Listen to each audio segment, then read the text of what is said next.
3 years ago, starting pitcher Tyler Gilbert of the Arizona Diamondbacks threw one of the most unexpected and surprising no-hitters ever. As a 27-year-old journeyman, Gilbert no-hit the San Diego Padres in his first career start and just 4th overall career game. It was just the second time in MLB history a pitcher threw a no-hitter in his first start in the big leagues, and just the 6th player ever to throw one within his first 4 games. There's a video already on YouTube covering his no-hitter for those who are interested in learning more about it. While it was only Gilbert's 4th career game, it wasn't the record for fewest career games it took a pitcher to throw a no-hitter. No pitcher has ever thrown one in his MLB debut, but one came as close as you could get. This pitcher not only set the Major League record for fewest number of career games to throw a no-hitter, his feat came in the very first game he ever recorded an out. Let's start from the beginning. The player in question is former starting pitcher Wilson Alvarez. Alvarez played in Major League Baseball for 14 seasons from 1989 to 2005. He played for 5 teams, but spent the most time with the Chicago White Sox. In his career, Alvarez appeared in over 350 games while throwing over 1,700 innings. He holds a lifetime record of 102-92 while having an ERA of 3.96, adjusted ERA of 112, a whip of 1.390, struck out 6.8 batters per 9 innings, and earned 24.8 WAR. He turned in a solid career and was a key part of the White Sox rotation for several seasons. While he did spend a long time in the big leagues, the beginning of Alvarez's career went as bad as one could imagine. As one of the Texas Rangers' top prospects in 1989, the club promoted him to the big leagues at just 19 years old, where he made his Major League debut on July 24th of that year. While he was raking in the minor leagues, his first ever MLB game was arguably the worst Major League debut any pitcher has ever had. Facing the Toronto Blue Jays, here's how it went. The first batter hit a single. The second batter hit a home run. The third batter also hit a home run. The fourth batter walked, the fifth batter walked, and then Alvarez was taken out of the game. 3 hits, 3 runs, 2 walks, and 0 outs recorded. He took the loss and was immediately demoted back to the minor leagues following the game. He wouldn't make another appearance in the major leagues that year, giving Alvarez the ultra-rare infinite ERA. Here's a picture of what it looks like on Baseball Reference. I will applaud him for taking this game maturely, as after the game, he stated the experience will help him out as he goes on. Although, it would not go on as a Texas Ranger. Just 5 days after his debut, Wilson Alvarez and teammate Sammy Sosa, maybe you've heard of him, were traded from Texas to the Chicago White Sox. I highly doubt the bad debut was a part of the reason why he got traded, but imagine having a terrible first appearance in your career, immediately getting demoted, and then getting traded not even a week later. Actually, I take that back. A couple years following this trade, the Rangers general manager at the time was asked if he would have traded Alvarez had he thrown a good game. He was quoted saying, "Too much of a hypothetical question. I guess there's always that possibility." Just goes to show that even one bad game may have that big of an impact. Alvarez would spend all of 1990 in the minor leagues and opened up the 1991 season in Double-A. Still just 21 years old, there were big expectations for the young lefty to make an impact for Chicago in the coming years, with one writer speculating he would get called up to the major leagues as early as May. He wouldn't get called up that month, but after a strong season in the minors where he posted a 1.83 ERA in 27 starts, the White Sox eventually promoted him to the big leagues for his team debut on August 11th. His first game in the major leagues in over 2 years and just the second one overall. While this technically was not his major league debut, it's as close as one could get. Before getting to the game itself, I think I ought to add that Chicago was in the middle of a tight playoff race at the time of this game.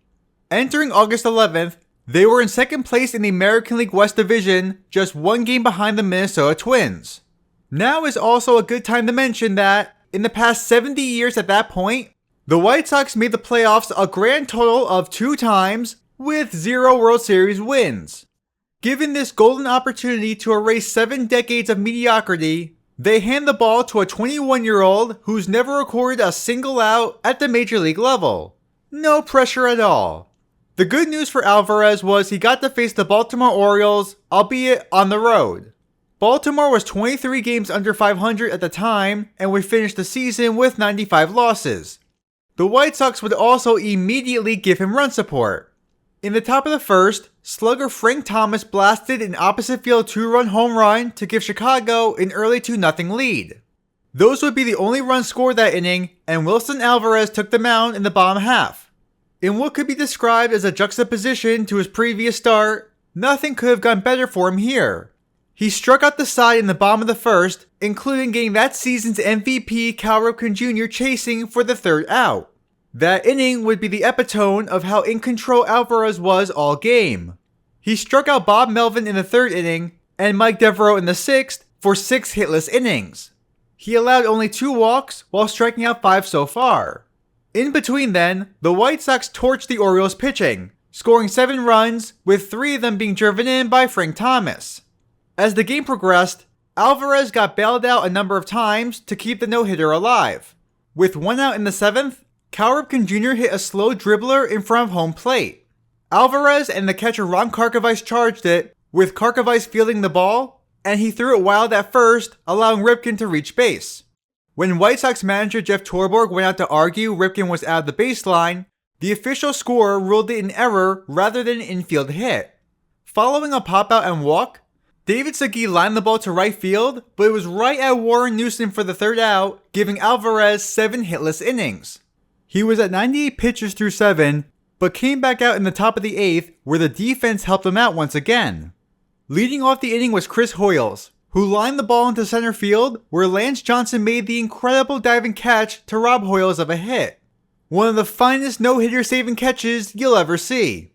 2 flyouts later, and Alvarez had 8 no-hit innings. In the 9th, Alvarez got Juan Bell chasing for his 6th strikeout of the day, 1 out away from a no-hitter. That third out would not be easy though, as the next 2 batters would walk to keep the game alive. Still on the mound, Alvarez now had to face Randy Milligan, and on a 1-2 count, struck him out on a curveball for the final out. Wilson Alvarez, in just his 2nd career game and first one in more than 2 years, threw one of baseball's most coveted achievements. 9 innings, no hits, 5 walks, and 7 strikeouts, all on 128 pitches. On the no-hitter, Alvarez was quoted saying, "I was real nervous before the game because it was my first start for the White Sox, but once I got the first 3 hitters, I settled down. It felt good." He also stated that he never thought of the no-hitter itself and simply tried to do the same thing in the 9th inning as he did in the first. In an interview from 2007, Alvarez said he didn't realize he hadn't allowed a hit until Lance Johnson's game-saving catch, and while he felt nervous afterwards, he remained calm and tried not to think about it. At 21 years and 140 days old, Alvarez is the 6th youngest pitcher to ever throw a no-hitter and the 2nd youngest since 1912. He did, however, set the major league record for fastest time to throw one in only 2 career games.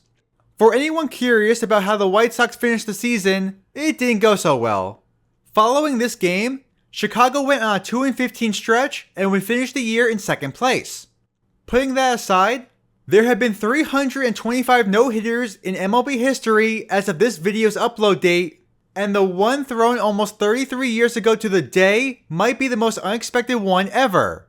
A 21-year-old rookie who had never recorded a single out at the major league level accomplished one of the biggest achievements a pitcher could attain.